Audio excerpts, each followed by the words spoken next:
Italy 1919 पहला विश्व युद्ध खत्म। जीत उनकी हुई, लेकिन ये जीत कुछ अलग ही थी। इसका स्वाद राख जैसा था। देश में अफरा तफरी मची थी, अर्थव्यवस्था चरमरा गई थी, लोग बेरोजगार, गुस्से में थे और मोहभंग हो चुके थे। नेता, जब इटली जल रहा था, वो आपस में ही लड़ रहे थे। ये एक ऐसी आग थी जिसमें कुछ भी उग्र, कुछ भी खतरनाक पनप सकता था। इसी अराजकता में एक नई ताकत का उदय हुआ। वो खुद को फासिस्ट कहते थे। उन्होंने व्यवस्था, ताकत और इटली के गौरवशाली अतीत की वापसी का वादा किया। इस आंदोलन का नेतृत्व एक करिश्माई और क्रूर व्यक्ति कर रहा था। उसका नाम बेनिटो मुसोलिनी। बेनिटो मुसोलिनी पहले समाजवादी, पत्रकार, सैनिक। उनका शुरुआती जीवन विद्रोह और महत्वाकांक्षा का मिश्रण था। उन्हें सत्ता, प्रभाव और इटली को अपने हिसाब से ढालने का मौका चाहिए था। युद्ध ने उन्हें कठोर बना दिया था, कमजोरी पर ताकत के उनके विश्वास को और मजबूत कर दिया था। मुसोलिनी की विचारधारा राष्ट्रवाद, सत्तावाद और लोकतंत्र के प्रति घृणा का मिश्रण थी। उनका मानना था एक मजबूत नेता में, एक ही पार्टी में और एक समान लक्ष्य के तहत एकजुट राष्ट्र में। उनके शब्द उग्र और जोशीले, मोहभंग लोगों के दिलों में उतर गए। उन्होंने उन्हें एक रास्ता, महानता का रास्ता दिखाया। उन्होंने उन्हें एक नए रोमन साम्राज्य का सपना दिखाया।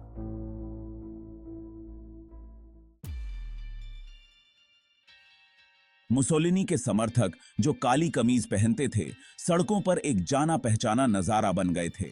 वो थे ब्लैक शर्ट्स, उनकी अर्धसैनिक सेना।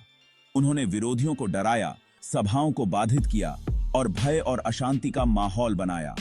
उनकी हिंसा, जिसे अक्सर अनियंत्रित छोड़ दिया जाता था, ने नाजुक राजनीतिक व्यवस्था को और अस्थिर कर दिया। 1922 में मुसोलिनी ने अपना कदम बढ़ाया। उन्होंने रोम पर मार्च का आयोजन किया। हजारों ब्लैक शर्ट्स ने राजधानी की ओर कूच किया और बलपूर्वक सत्ता हथियाने की धमकी दी। सरकार डर और अनिर्णय के कारण चरमरा गई। राजा ने गृह युद्ध के डर से एक दुर्भाग्यपूर्ण फैसला लिया। भाग 4, मुसोलिनी का धूर्ततापूर्ण उदय। राजा ने विरोध करने के बजाय मुसोलिनी को सत्ता सौंप दी। उन्हें सरकार बनाने के लिए आमंत्रित किया गया था। बस ऐसे ही, बिना एक भी गोली चलाए, मुसोलिनी इटली के प्रधानमंत्री बन गए। यह धमकी और राजनीतिक चालबाजी का एक चालाक मिश्रण था। लोमड़ी मुर्गी खाने में घुस चुकी थी। एक बार सत्ता में आने के बाद मुसोलिनी तेजी से आगे बढ़े। उन्होंने लोकतांत्रिक संस्थानों को नष्ट कर दिया, विपक्ष को चुप करा दिया और एक अधिनायकवादी राज्य की स्थापना की। उन्होंने प्रेस, अदालतों और सेना को नियंत्रित किया। इटली अब इल ड्यूज, नेता की गिरफ्त में था। भाग 5, प्रचार की जकड़न। मुसोलिनी छवि और प्रचार की ताकत को समझते थे। उन्होंने व्यक्तित्व का एक पंथ बनाने के लिए इसे कुशलता से इस्तेमाल किया। उनका चेहरा हर जगह था, पोस्टरों पर, सिक्कों पर और अखबारों में। उन्हें एक मजबूत, निर्णायक नेता, राष्ट्र के रक्षक के रूप में चित्रित किया गया था।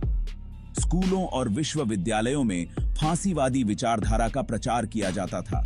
बच्चों को बिना किसी सवाल के इल ड्यूज का पालन करना सिखाया जाता था। असहमति को कुचल दिया गया। भय और धमकी नियंत्रण के साधन बन गए। इटली एक फांसीवादी राज्य में तब्दील हो गया था। भाग 6, शैतान के साथ एक समझौता। जैसे ही मुसोलिनी ने इटली में अपनी शक्ति मजबूत की, यूरोप के बीचों बीच एक और खतरनाक विचारधारा पनप रही थी, नाजीवाद। जर्मनी में एडोल्फ हिटलर मुसोलिनी की रणनीति से प्रेरित होकर आगे बढ़ रहा था। दो तानाशाह साझा महत्वाकांक्षाओं और सत्ता की प्यास से बंधे अंततः एक घातक गठबंधन बनाएंगे जो दुनिया को अंधेरे में धकेल देगा। लेकिन यहां एक मोड़ है।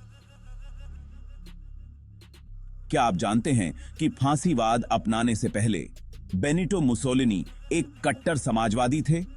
उन्होंने समाजवादी अखबार अवंती का संपादन भी किया और प्रथम विश्व युद्ध में इटली के प्रवेश का कड़ा विरोध किया। यह एक कठोर याद दिलाता है कि कैसे सबसे प्रबल विचारधाराएं भी बदल सकती हैं और सत्ता का मार्ग अक्सर अप्रत्याशित मोड़ लेता है। जिस व्यक्ति ने श्रमिकों के अधिकारों की वकालत की, उसने उन्हीं अधिकारों को अपनी लौह मुट्ठी से कुचल दिया। यह सत्ता की मोहक प्रकृति और क्रांति और अत्याचार के बीच की बारीक रेखा की एक भयावह याद दिलाता है। अगर आपको यह वीडियो पसंद आया हो तो कृपया लाइक करें, शेयर करें, कमेंट करें और हमारे चैनल को सब्सक्राइब करें।